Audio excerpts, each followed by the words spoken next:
Korang tahu tak, sebenarnya dinilai ada sebuah air terjun yang sangat indah dan menenangkan. Jaraknya dari Kuala Lumpur cuma 25 hingga 30 minit sahaja. Tempat ini dikenali sebagai Jeram Dusun Sungai Mahang. Tapi sebelum datang, korang kena buat tempahan dulu sebab kawasan parking agak terhad tau. Kemudahan dekat sini cukuplah. Perkara asas ada tandas, buang solat, tapak kemah dan korang boleh bawa makanan untuk barbecue. Paling menarik, kalau kena musim, korang boleh rasa durian terus dari dusun. Kalau tak silap, pemilik tempat ni pun tinggal dekat sini tau.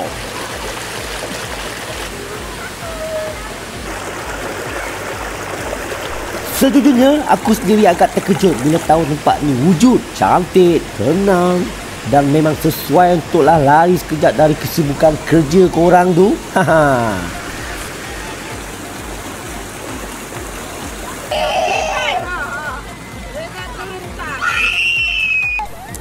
So apa tunggu lagi? Lokasi aku dah bagi tahu, dekat Sungai Mahang, dekat Nilai Negeri 9. Korang waste je Jeram Dusun Sungai Mahang. Sepastinya tempat ni adalah paling sesuai untuk korang beriadah, bergembira bersama keluarga tersayang. Jadi, bye-bye.